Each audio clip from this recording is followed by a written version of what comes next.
Welcome you all guys once again. I am Archana Mahanandan and आज हम लोग इस वीडियो में 6 मंथ का करंट अफेयर्स कंप्लीट करेंगे जो कि जैन से लेके जून तक के करंट अफेयर्स को आज इस वीडियो में हम देखेंगे।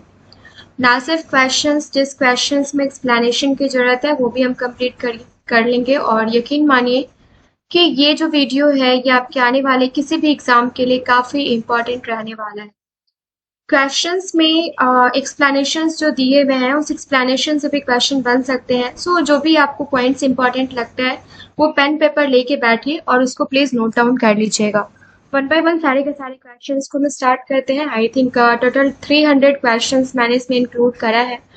टॉप 50 क्वेश्चन हर एक मंथ का मैंने इसमें इंक्लूड करा है। सो फर्स्ट क्वेश्चन है हमारा, किस संस्थान ने, और हाँ एक बात मैं आपको और बताना चाहूंगी कि मैंने मंथली इसको टारगेट किया है। जैसे मैं मंथ में जैन मंथ का सबसे पहले 50 क्वेश्चंस कंप्लीट करवा लूंगी, उसके बाद फेब मंथ का, तो अकॉर्डिंगली उस हिसाब से 50-50 क्वेश्चंस आपके रहेंगे। ओके, तो फर्स्ट क्वेश्चन है हमारा, किस संस्थान ने विश्व आर्थिक स्थिति और संभावनाएं 2023 रिपोर्ट जारी की है? तो ये किसने किया है? ये किया है संयुक्त राष्ट्र ने। ओके, संयुक्त राष्ट्र यूएन के विश्व आर्थिक स्थिति और संभावनाएं 2023 रिपोर्ट में कितना? तो 5.8 और 2022 के हिसाब से आपको देख लेना है। ओके, ये नोट डाउन कर लेना है। नेक्स्ट क्वेश्चन है, किस राज्य केंद्र शासित प्रदेश ने BS3 पेट्रोल और BS4 डीजल 4 पहिया वाहनों के चलने पर प्रतिबंध लगा दिया है? तो ये न्यू दिल्ली ने लगाया है। यह निर्णय क्यों लगाया गया है? बिगड़ती वायु गुणवत्ता को देखते हुए लिया गया है, क्योंकि यह प्रतिकूल मौसम संबंधी परिस्थितियों के कारण गंभीर श्रेणी में पहुंच गया है। ठीक है, और इसके लिए ये इनिशिएटिव लेना इंपॉर्टेंट हो गया है दिल्ली गवर्नमेंट के लिए, जिसमें क्लीन हवाएं और कम तापमान शामिल थे। क्लैम हवाएं और कम तापमान जो है वो शामिल थे। वायु गुणवत्ता प्रबंधन आयोग ने प्रदूषण विरोधी प्रतिबंधों को लागू करने का निर्देश दिया है और दिल्ली गवर्नमेंट ने क्या किया है? BS3 एंड BS4 डीजल 4 पहिया वाहनों के चलने पर प्रतिबंध लगा दिया है। ओके, नेक्स्ट क्वेश्चन है, व्यापार के लिए तकनीकी बाधाओं पर समझौता TBT की किस संस्थान से संबंधित है? तो ये TBT की किस संस्थान से संबंधित है? तो उद्योग और अंतर्राष्ट्रीय व्यापार संवर्धन विभाग ने एयर कूलर, साइकिल और बोतल बंद पानी के डिस्पेंसर सहित 16 उत्पादकों के लिए मसौदा नियंत्रण आदेश QCO जारी किया है। ठीक है, और जारी किया है ये क्या है? ये विश्व व्यापार संगठन इसका राइट आंसर होगा। ठीक है, ये आप यहाँ पे नोट डाउन कर लेंगे।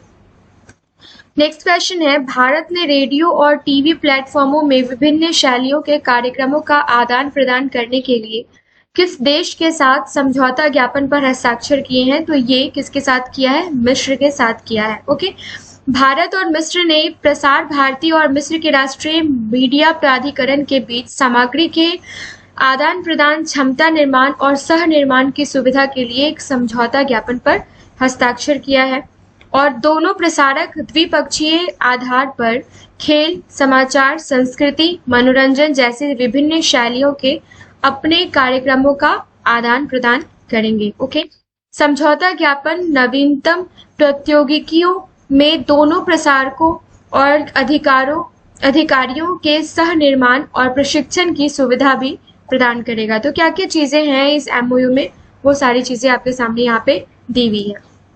नेक्स्ट क्वेश्चन है, कौन सा शहर G20 की पहली पर्यावरण और जलवायु स्थिरता कार्य समूह बैठक का मेजबान है या फिर मेजबानी करेगा? तो ये कौन है? ये है बेंगलुरु। ओके, यहाँ पे एक चीज और इम्पोर्टेंट है, प्रतिनिधियों का बेंगलुरु में कलकेरे आर्बरेटम और बन्नेरघट्टा जैविक उद्यान का दौरा करने का कार्यक्रम है। तो ये अगर आपसे पूछा जाए कि ये दोनों जो प्लेस है वो कहाँ है, तो ये कहाँ है? ये बेंगलुरु में है। ये इंपॉर्टेंट है, ये आप नोट डाउन कर लीजिएगा। नेक्स्ट क्वेश्चन है, किस देश ने इस्लामोफोबिया से लड़ने के लिए अपना पहला प्रतिनिधि नियुक्त किया है? तो ये किसने किया है? ये किया है कनाडा ने। ओके, प्रधानमंत्री जस्टिन ट्रूडो ने घोषणा की है कि मानवाधिकार वकील अमीरा एलगवाबी सरकारी नीतियों, कानून और अन्य कार्यक्रमों पर सलाह देने के लिए पद धारण करेंगी। तो कौन है, किसको रिक्रूटमेंट किया गया है और किसने किया है और कहाँ है, तो कनाडा में है। ओके, कनाडा में है, ये नोट डाउन कर लीजिए। कोरेगांव भीमा युद्ध स्मारक किस राज्य में स्थित है, तो ये कहाँ है, ये महाराष्ट्र में है। अब यहाँ पे क्या है देखना है, भीमा कोरेगांव युद्ध की 105वीं वर्षगांठ मनाई गई है। ओके, और देश भर के लाखों अम्बेडकरवादी स्मारक पर एकत्र हुए हैं। ओके, कोरेगांव भीमा युद्ध स्मारक पुणे के पेरने गांव में स्थित है, ये आपको याद रखना है। और 1880 की लड़ाई में पेशवा सेना के खिलाफ लड़ने वाले महार सैनिकों की बहादुरी को पुष्पांजलि अर्पित करने के लिए इसको सेलिब्रेट किया जाता है, जो इस बार कौन सा था, 205वीं जयंती थी। ओके, FIH हॉकी पुरुष विश्व कप 2023 में किस देश ने क्रॉसओवर मैच में भारत को हराया है, तो ये किसने हराया है, ये हराया है न्यूजीलैंड। ओके, भुवनेश्वर के कलिंगा स्टेडियम में खेले जा रहे FIH पुरुष हॉकी विश्व कप क्रॉसओवर मैच में भारत ने न्यूजीलैंड के हाथों हार हासिल की है और 4-5 से हार का सामना किया है। ओके, ये उतना इम्पॉर्टेंट नहीं है कहाँ कौन से स्टेडियम में, और स्टैटिक क्वेश्चन में आपसे पूछा जा सकता है। इसी होता क्या है ना कि किसी भी एग्जाम में ना जो न्यूज़ में रहता है उसको स्टैटिक क्वेश्चन में जाके जैसे वो कहाँ का है, किसने उसका निर्माण किया था, इस टाइप के क्वेश्चंस बना दिए जाते हैं। तो आप ये सब चीज़ें छोटी छोटी चीज़ें हैं बट कहीं भी आपको परेशान कर सकती है, बेटर कि आप पॉइंट आउट कर लें। ओके, नेक्स्ट है, किस देश ने दुनिया के सबसे सख्त तंबाकू विरोधी कानूनों में से एक का अनावरण किया है, तो ये किसने किया है, ये मैक्सिको ने किया है। अब इतना बड़ा एक्सप्लेनेशन को देखने की जरूरत नहीं है मेरे हिसाब से, आपको सबसे पहले तो यहाँ पे देखना है कि इस कदम को पहली बार 2021 में मंजूरी दी गई थी। ओके, किसने, मैक्सिको ने सबसे ज्यादा सख्त कानून को लागू किया है और इसमें तंबाकू के विज्ञापन पर प्रतिबंध भी शामिल है। ओके, ये दो चीजें आप यहाँ पे देख लीजिए। आधार, UPI, digi locker, CoWIN, GEM और GSTN जैसे डिजिटल समाधानों के समूह का नाम क्या है, तो ये क्या है, इंडिया स्टैक। ओके, पहला इंडिया स्टैक डेवलपर सम्मेलन नई दिल्ली में आयोजित किया जाएगा मतलब ये जैन का न्यूज है, तो क्या हो गया, हो चुका है ये।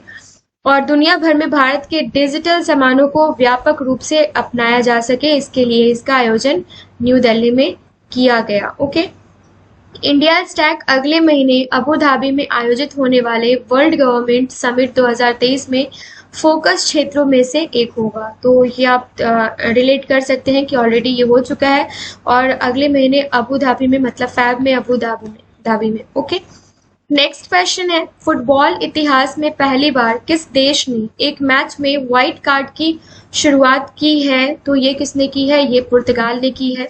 और पुर्तगाल में बेनफिका और स्पोर्टिंग लिस्बन के बीच महिला कप क्वार्टर फाइनल मैच में पहली बार सफेद कार्ड दिखाया गया था। कब फर्स्ट टाइम दिखाया गया था, ये आपने देख लिया है। और ये है क्या, यह पीले और लाल कार्ड के विपरीत है, कौन सा, सफेद कार्ड, व्हाइट कार्ड, जिसका उपयोग दुर्व्यवहार के लिए खिलाड़ियों को अनुशासित करने के लिए किया जाता है। तो व्हाइट कार्ड का यूज क्यों किया जाता है, ये आपने यहाँ पे देख लिया।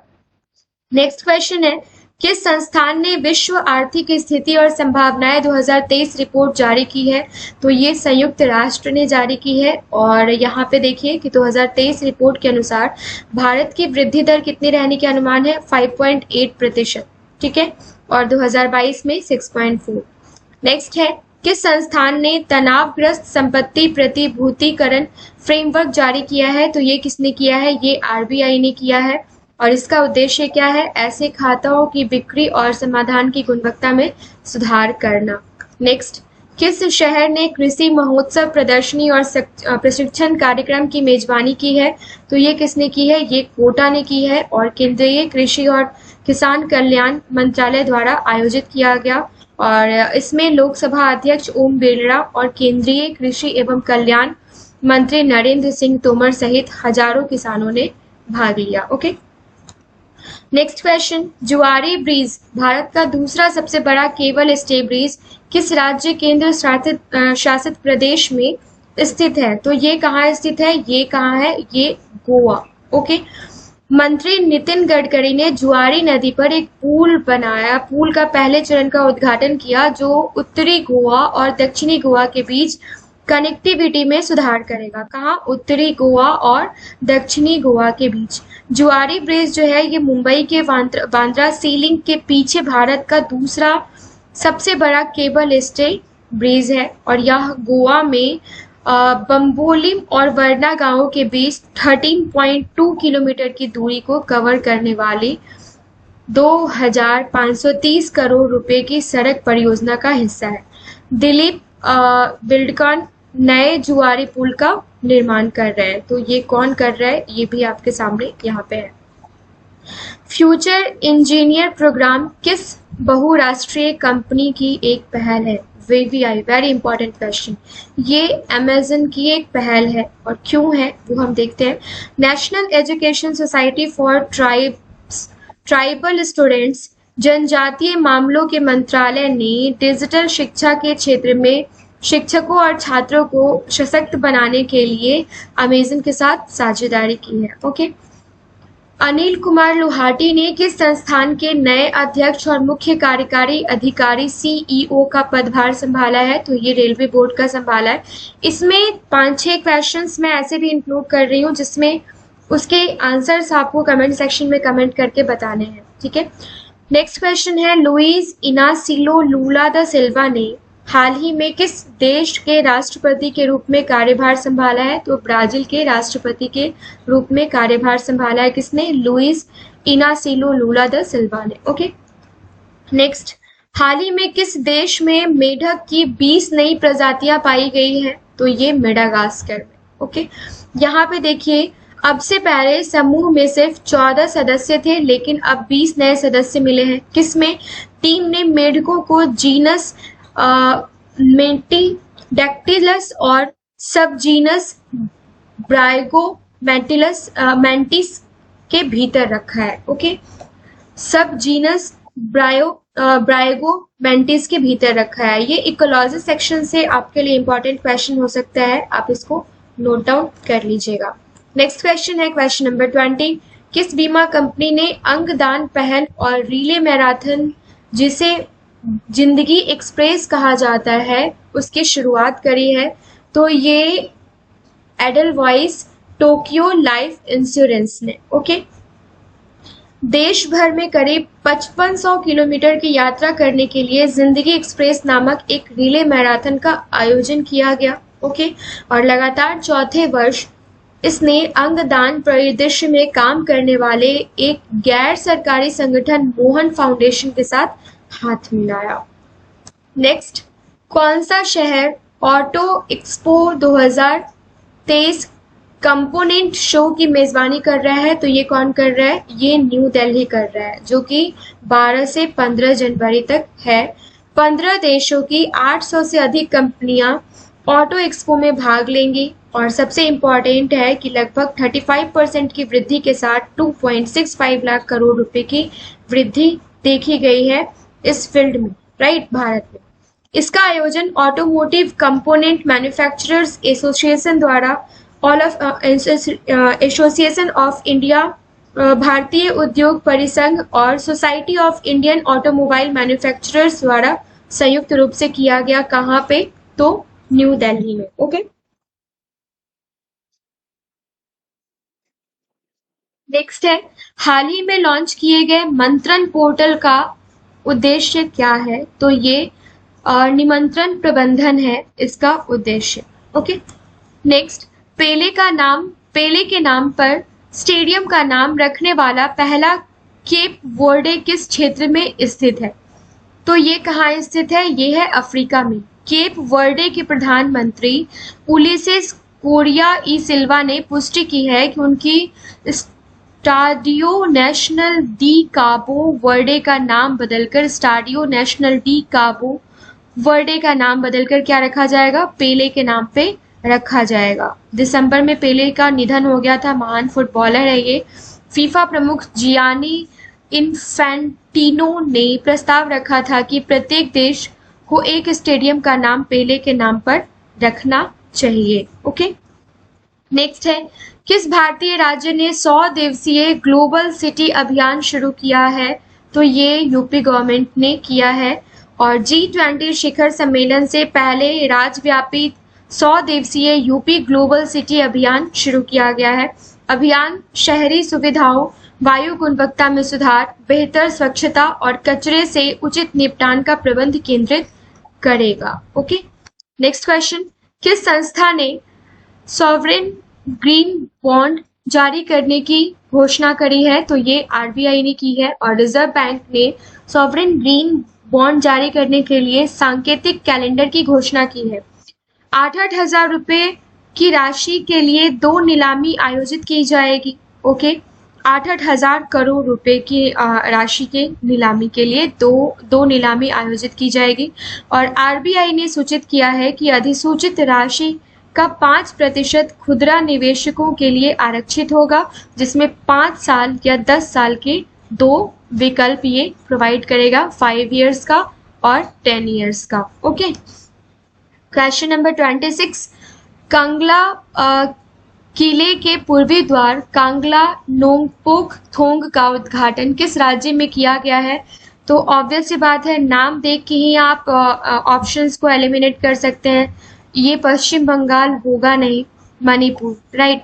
तो मणिपुर के मुख्यमंत्री एन बीरेन सिंह ने इम्फाल में ऐतिहासिक कांगला किले के पूर्वी द्वार कांगला नोंगपोक थोंग को राज्य के लोगों को सौंपा और समर्पित किया है। और नोंगपोक थोंग में इंडिया रिजर्व बटालियन के जवान तैनात रहेंगे, जबकि नोंगचुक थोंग पश्चिमी द्वार बंद रहेगा। नोंगपोक थोंग का निर्माण इम्फाल स्मार्ट सिटी लिमिटेड के माध्यम से फंडिंग एजेंसी के रूप में किया गया है। नेक्स्ट, यहाँ पे इस क्वेश्चन में इम्पोर्टेंट ज़्यादा कुछ नहीं है, बस यही है कि ये कहाँ पे है, इसका उद्घाटन जो है ये कहाँ पे किया गया है, किस राज्य के द्वारा, किस राज्य में किया गया है। नेक्स्ट क्वेश्चन है हमारा, केंद्रीकृत रसीद और प्रसंस्करण केंद्र और एकीकृत लोकपाल योजना किस संस्थान से संबंधित है? तो ये आरबीआई से संबंधित है। रिपोर्ट के अनुसार भुगतान और लेन देन के डिजिटल तरीकों से संबंधित शिकायतें संख्या में सबसे अधिक थी। ओके, नेक्स्ट, भीतरकनिका राष्ट्रीय उद्यान, सबसे पहले तो ये पूछा जा सकता है कि कहाँ है, जो खबरों में देखा गया है किस राज्य, लीजिए क्वेश्चन भी वही है, किस राज्य केंद्र शासित प्रदेश में स्थित है? तो ये कहाँ है, ये उड़ीसा में है। ओके, यहाँ पे सबसे पहले देख लीजिए कि 1,38,107 पक्षियों की तुलना में इस साल पक्षियों की संख्या बढ़कर इतनी हो गई, इसलिए ये न्यूज में था। ठीक है, और इस साल राष्ट्रीय उद्यान में पक्षियों की 140 प्रजातियां देखी गई, जबकि पिछले साल यह संख्या 144 थी। मतलब क्या है, ये संख्या में वृद्धि दर्ज नहीं की गई है। इस बार कई दुर्लभ और लुप्त प्राय प्रजातियां देखी गई। इम्पोर्टेंट ये वाला डेटा है जो आप नोट डाउन कर लेंगे। और भीतरकनिका राष्ट्रीय उद्यान जो है ये कहाँ है, ये इम्पोर्टेंट है, स्टैटिक पोर्शन, राइट। विश्व बैंक की वैश्विक आर्थिक संभावना रिपोर्ट के अनुसार 2023-2024 में भारत की अपेक्षित आर्थिक वृद्धि क्या है? तो ये कितना है, ये 6.6% है। किस केंद्रीय मंत्रालय ने 2022 के दौरान भारत की जलवायु पर बयान रिपोर्ट लॉन्च किया है? तो ये पृथ्वी विज्ञान मंत्रालय ने किया है। रिपोर्ट के अनुसार 2022 के दौरान भारत में वार्षिक औसत भूमि सतह वायु तापमान दीर्घकालिक औसत अवधि से +0.510 डिग्री सेल्सियस अधिक था। तो ये डेटा आप नोट कर लेंगे। नेक्स्ट क्वेश्चन, केंद्रीय मंत्रिमंडल द्वारा कितनी राष्ट्रीय स्तर की बहु राज्य सरकारी निर्यात समितियों को मंजूरी दी गई है? तो ये टोटल 3 को दिया गया है। जिसका एक्सप्लेनेशन उतना मुझे इम्पोर्टेंट नहीं लग रहा है उसको मैं एक्सप्लेन नहीं कर रही हूँ। अगर आपको लगता है कि सारे क्वेश्चंस के एक्सप्लेनेशन देखने हैं तो आप वीडियो को पॉज करके भी फ्रेंड्स इसको देख सकते हैं। अगर वीडियो में कोई भी कमी नजर आती है तो प्लीज़ मुझे कमेंट सेक्शन में कमेंट करके बताइए। आने वाले वीडियोस में वो प्रॉब्लम्स आपको नहीं नजर आएंगी। नेक्स्ट है, कौन सा भारतीय राज्य पर्पल फेस्ट की मेजबानी कर रहा है, जो विकलांग व्यक्तियों के लिए पहला समावेशी त्योहार है? काफी इंपॉर्टेंट क्वेश्चन। गोवा ने। ओके, और ये देख लीजिए कि समाज आयोजन जो है ये पणजी में समाज कल्याण निदेशालय द्वारा और पीडब्ल्यूडी के लिए राज्य आयुक्त कार्यालय गोवा, गोवा पर्यटन विकास निगम, सूचना और प्रसार विभाग गोवा और इंटरटेनमेंट सोसाइटी ऑफ गोवा द्वारा किया जा रहा है। तो ये आपसे इंपॉर्टेंट है, पूछा जा सकता है। किस केंद्रीय मंत्रालय ने हिंसा की रिपोर्टिंग पर टेलीविजन चैनलों को सलाह जारी की है? तो सूचना और प्रसारण मंत्रालय ने जारी की है। तो ये क्या है? सूचना और प्रसारण मंत्रालय ने टेलीविजन चैनलों को महिलाओं, बच्चों और बुजुर्गों के खिलाफ हिंसा सहित दुर्घटनाओं, मौतों और हिंसा की घटनाओं की रिपोर्टिंग के खिलाफ एक सलाह जारी की है। नेक्स्ट है, VCIP का विस्तार क्या है? जो बैंकिंग से संबंधित समाचारों में रिसेंटली देखा गया था। कब? ये जैन का न्यूज है फ्रेंड्स, ठीक है। वीडियो आधारित ग्राहक पहचान प्रक्रिया, ये है इसका, अगर आपसे इंपॉर्टेंट फुल फॉर्म पूछा जाए तो। नेक्स्ट, जोशीमठ, राइट, आप सबने सुना होगा, क्रैकिंग, जो हाल ही में अपनी भूमि के लिए सुर्खियों में था, किस राज्य केंद्र शासित प्रदेश में है? तो ये उत्तराखंड में है, जहां अनियोजित निर्माण, ठीक है, अधिक जनसंख्या, पानी के प्राकृतिक बहाव में बाधा और जल विद्युत गतिविधियों को संभावित कारणों के रूप में अधृत किया गया, और इसका रीजन क्या था? जोशीमठ में जो हादसा हुआ। ओके, नेक्स्ट है, भारत ने किस देश के साथ युवा पेशेवर योजना के लिए पत्रों पर हस्ताक्षर और आदान प्रदान किया? तो ये यूके के साथ किया है। भारत और यूनाइटेड किंगडम ने युवा पेशेवर योजना को औपचारिक रूप देने के लिए पत्रों का आदान प्रदान करके प्रवासी भारतीय दिवस को चिन्हित किया है। ये इंपॉर्टेंट है, इसका एक्सप्लेनेशन, इसलिए आप देख लीजिए। यह योजना 18 से 30 वर्ष की आयु वर्ग के 3000 स्नातकों और एक दूसरे के देशों में अध्ययन करने के लिए 2 साल का वीजा प्राप्त करने की अनुमति देती है, और इसका उद्देश्य जो है कि युवाओं को एक दूसरे की संस्कृति को समझने के लिए एक मार्ग प्रशस्त करना है। इंडोनेशिया के बाली में G20 शिखर सम्मेलन में नवंबर 2022 में युवा पेशेवर योजना के शुभारंभ की घोषणा की गई थी। Question number 37, doctor Shyama Prasad Mukherjee राष्ट्रीय जल और स्वच्छता संस्थान SPM निवास ने किस शहर में उद्घाटन किया है? तो ये कहाँ किया है? ये किया है कोलकाता में। प्रधानमंत्री नरेंद्र मोदी ने वीडियो कॉन्फ्रेंसिंग के माध्यम से कोलकाता के जोका में डॉक्टर श्यामा प्रसाद मुखर्जी राष्ट्रीय जल और स्वच्छता संस्थान का उद्घाटन किया है। PM निवास लगभग 100 करोड़ रुपए की लागत से स्थापित किया गया है, SPM निवास। ओके, तो नेक्स्ट क्वेश्चन देख लेते हैं। क्वेश्चन नंबर 38, किस संगठन ने 2023 में वैश्विक विकास 2.7% होने का अनुमान लगाया है? तो ये IMF ने लगाया है। ओके, क्वेश्चन नंबर 39, कौन सी प्रजाति है नीलकुरिंजी, राइट, जिसको आप कह सकते हैं स्ट्रॉबिलांथिस कुंथियाना, जो हाल ही में खबरों में देखी गई है? पूछा जा सकता है नीलकुरिंजी किस चीज से रिलेटेड है, राइट, जैसे आपसे गुच्छी का पूछा गया था कि ये मशरूम है, क्या है, उस हिसाब से आपसे पूछा जा सकता है। और इसका साइंटिफिक नेम क्या है, ये भी आपसे पूछा जाता है। ये एक फूल है, राइट। यह पौधा पश्चिमी घाट में मंगला देवी पहाड़ियों से नीलगिरी पहाड़ियों तक एक छोटे से खंड के लिए स्थानिक था, राइट, ये आपको याद रखना है। ओके, नेक्स्ट क्वेश्चन, किस राज्य ने राज्य सरकार की नौकरियों के लिए अपनी भाषा को अनिवार्य बनाने के लिए एक विधेयक अपनाया है? तो ये तमिलनाडु ने अपनाया है, और कुछ इंपॉर्टेंट इसमें नहीं दिखता मुझे।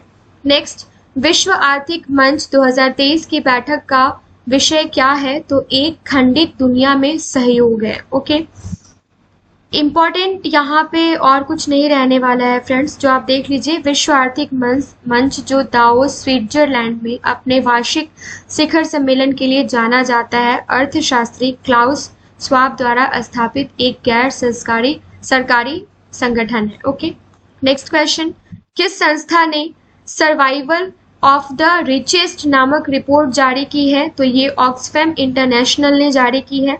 ओके। वैज्ञानिकों ने पहली बार बिजली गिरने की दिशा बदलने के लिए किस इकाई का उपयोग किया है, तो ये लेजर का उपयोग किया है। और अधिक विकास के साथ LLR बिजली स्टेशनों और हवाई अड्डों जैसे महत्वपूर्ण स्थानों के लिए सुरक्षा में सुधार कर सकता है। ये इंपॉर्टेंट है, ठीक है। वैज्ञानिकों ने पहली बार बिजली गिरने की दिशा में, ये हमने क्वेश्चन कर लिया है। नेक्स्ट क्वेश्चन है, वैज्ञानिकों ने पहली बार, फिर से वही क्वेश्चन है। किस बैडमिंटन खिलाड़ी ने मलेशिया ओपन सुपर 1000 महिला एकल खिताब जीता है, तो ये अकाने यामागुची ने जीता है। डबल्स में दुनिया की नंबर 1 चीनी जोड़ी झेंग सिवेई हुआंग याकीयोंग ने सत्र का पहला सुपर सीरीज प्रीमियर खिताब जीता है। इसमें सबसे पहले तो मैं आपको बताना चाहूंगी कि जैन से लेके जून तक जितने भी इंपॉर्टेंट स्पोर्ट्स करंट अफेयर्स हो सकते हैं उसका वीडियो हमने अपलोड कर रखा है। आप उस वीडियो को जरूर देख लीजिएगा, वहां से हर एक एग्जाम में 2 से 3 क्वेश्चन आपके बन जाएंगे। फिलहाल जो हम क्वेश्चन डिस्कस कर रहे हैं ये क्या है, किस बैडमिंटन खिलाड़ी ने मलेशिया ओपन सुपर 1000 महिला एकल का खिताब जीता है, तो ये किसने जीता है, अकाने यामागुची ने। ओके। नेक्स्ट क्वेश्चन, समाचारों में देखे जाने वाले अपेक्षित हानि आधारित और व्यय हानि दृष्टिकोण किन संस्थानों से जुड़े हैं, तो ये बैंक से जुड़े हैं। क्वेश्चन नंबर 48, कौन सा देश भारत को अपाचे लड़ाकू हेलीकॉप्टर की आपूर्ति करता है? Very important question. तो ये कौन करता है, USA, राइट, USA। तो संयुक्त राज्य अमेरिका भारत को अपाचे लड़ाकू हेलीकॉप्टरों की आपूर्ति करता है। ओके। और ये उतना ज़्यादा नहीं है, इम्पॉर्टेंट नहीं है। वैसे आप एक बार चाहें तो इसको वीडियो को पॉज करके आप देख सकते हैं। क्रिस हिपकिंस ने किस देश के प्रधानमंत्री के रूप में शपथ ली है, तो ये न्यूजीलैंड के प्रधानमंत्री के रूप में अपॉइंटमेंट है, इम्पॉर्टेंट है। क्रिस हिपकिंस ने शपथ ग्रहण किया है। ओके। नेक्स्ट क्वेश्चन, भारत अंतर्राष्ट्रीय विज्ञान महोत्सव का विषय क्या है, तो ये विज्ञान, प्रौद्योगिकी और नवाचार के साथ अमृतकाल की ओर मार्च करना। ओके। ये है इसका थीम। थीम इंपॉर्टेंट होता है, वो आप याद रखिएगा, काफी इंपॉर्टेंट होता है। इस टाइप के क्वेश्चन आपसे रिपीटेडली पूछे जाते हैं। किस देश ने इज़राइल सिसलूनर ऑपरेशंस या DRACO के लिए प्रदर्शन रॉकेट कार्यक्रम की घोषणा की है, तो ये USA ने की है। नासा और अमेरिका रक्षा विभाग की एक अनुसंधान शाखा defence advance research projects agency, जिसको DARPA आप कह सकते हैं, उसके द्वारा ने परमाणु संचालित रॉकेटों का परीक्षण करने की योजना की घोषणा की, जो मंगल ग्रह पर मनुष्यों को उड़ा देंगे। ओके। ये आपको इम्पोर्टेंट है, नोट डाउन करना है। और मिशन के 2027 तक पूरे होने की उम्मीद है, तो कब तक, तो 2027 तक इस मिशन को पूरा करने का उम्मीद जताया गया है। नेक्स्ट क्वेश्चन है, जियो के लोन एलिगेंस कौन सी प्रजाति है जिसे हाल ही में खबरों में देखा गया है, तो ये भारतीय स्टार कछुआ है।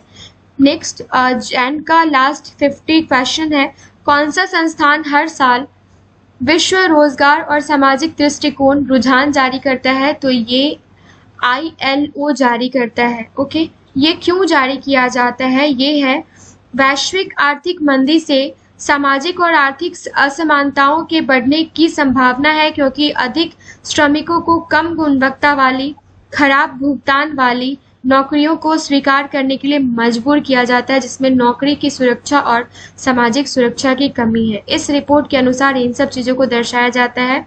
और ये कौन सा संस्थान है, तो ILO, जो कि हर साल विश्व रोजगार और सामाजिक दृष्टिकोण रुझान जारी करता है। किसके लिए करता है, ये हमने यहाँ पे देख लिया।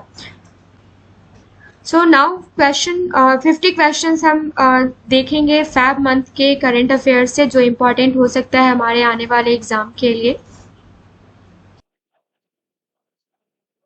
क्वेश्चन है, किस राज्य ने G20 के तहत सतत वित्त कार्यकारी समूह की पहली बैठक की मेजबानी की है, तो ये किसने की है, ये किया है असम ने। ओके।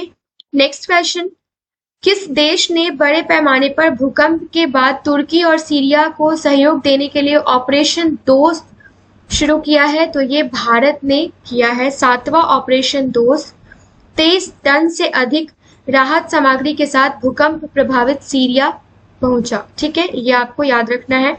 नेक्स्ट क्वेश्चन है, किस राज्य केंद्र शासित प्रदेश ने प्रदूषण से निपटने के लिए real time source apartment super site launch किया है? तो किसने किया है? ये नई दिल्ली ने किया है। यह दिल्ली प्रदूषण नियंत्रण समिति, आईआईटी दिल्ली, आईआईटी कानपुर और टेरी की संयुक्त उद्यम है। इसको आप याद रखिएगा। ठीक है, ये इम्पॉर्टेंट क्यों है?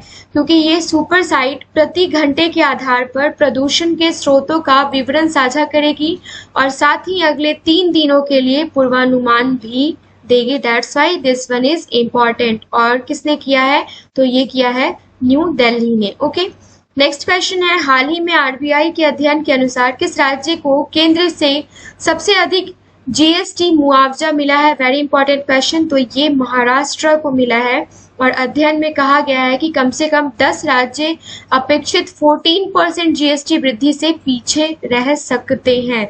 मुआवजा व्यवस्था खत्म होने से पुडुचेरी, पंजाब, दिल्ली, हिमाचल प्रदेश, गोवा और उत्तराखंड के सबसे ज्यादा प्रभावित होने की आशंका है। ओके, नेक्स्ट क्वेश्चन है, हिबर्टोप्टेरस लैम्सडेली जिसकी खोज की गई थी किस प्रजाति से संबंधित है? तो ये बिच्छू से है। नाम थोड़ा टफ होता है ये सब, आप एक बार इसको नोट डाउन कर लेंगे और 2-3 बार आप पढ़ेंगे तो ये चीजें आप रिलेट करके याद कर सकते हैं। हिबर्टोप्टेरस लैम्सडेली जिसकी खोज की गई है, ये किस प्रजाति से संबंधित है? तो ये बिच्छू की प्रजाति से संबंधित है। ओके, नेक्स्ट है, किस देश ने 1960 के सिंधु जल संधि में संशोधन की मांग करते हुए पाकिस्तान को नोटिस जारी किया है? तो ये किसने किया है? ऑप्शंस आपके सामने है, भारत। ओके, भारत ने 1960 की सिंधु जल संधि के कार्यान्वयन पर इस्लामाबाद के अड़ियल रवैये के बाद इसमें संशोधन के लिए पाकिस्तान को नोटिस जारी कर दिया है। नोटिस सिंधु जल के लिए संबंधित आयुक्तों के माध्यम से भेजा गया है। ओके, भारत और पाकिस्तान ने 9 साल की बातचीत के बाद 1960 में संधि पर हस्ताक्षर किया था, जिसमें विश्व बैंक समझौते का हस्ताक्षर करता था। ये इंपॉर्टेंट है सारे के सारे पॉइंट्स। अंतर्राष्ट्रीय सीमा शुल्क दिवस 2023 कब मनाया जाता है? इंपॉर्टेंट है, 26 कभी मनाया जाता है? ये 26 जनवरी को मनाया जाता है। ओके, नेक्स्ट क्वेश्चन है हमारा, भारतीय खाद्य सुरक्षा और मानक प्राधिकरण किस केंद्रीय मंत्रालय के तहत स्थापित एवं संवैधानिक निकाय है? सांविधिक निकाय है। तो इसका इम्पोर्टेंट क्वेश्चन, इसका आंसर क्या होगा ये आप मुझे कमेंट सेक्शन में कमेंट करके बताइए। भारतीय खाद्य सुरक्षा है तो ये किससे होगा? कृषि और परिवार कल्याण मंत्रालय से होगा या किससे होगा? आप मुझे कमेंट सेक्शन में कमेंट करके। नेक्स्ट क्वेश्चन है, कौन सा शहर 15वें ब्रिक्स शिखर सम्मेलन 2023 की मेजबानी करेगा? तो ये डरबन करेगा। ब्रिक्स का गठन जो है ये 2006 में हुआ था, ये आप सबको पता ही होगा। अप्रैल 2011 में पहली बार दक्षिण अफ्रीका ने तीसरे ब्रिक्स शिखर सम्मेलन में भाग लिया था।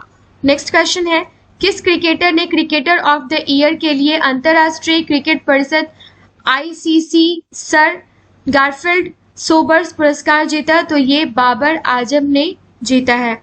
वह सभी प्रारूपों में 2022 में 2000 रन का आंकड़ा पार करने वाले एकमात्र खिलाड़ी थे। ओके, नेक्स्ट क्वेश्चन है, कौन सा शहर पहली G20 अंतरराष्ट्रीय वित्तीय वास्तुकला कार्यकारी समूह की बैठक का मेजबान करता है? तो ये मेजबान है, तो ये कौन सा है? ये है चंडीगढ़। ओके, अंतरराष्ट्रीय वित्तीय वास्तुकला कार्य समूह अंतरराष्ट्रीय वित्तीय वास्तुकला को मजबूत बनाने पर केंद्रित है और दूसरा इसका उद्देश्य क्या है? कमजोर देशों द्वारा सामना की जाने वाली कई चुनौतियों का समाधान करना भी है। ओके, नेक्स्ट क्वेश्चन क्या है, कौन सा शहर पहली G20 अंतरराष्ट्रीय वित्तीय वास्तुकला कार्यकारी समूह की बैठक का मेजबान है? तो ये कौन है? ये चंडीगढ़।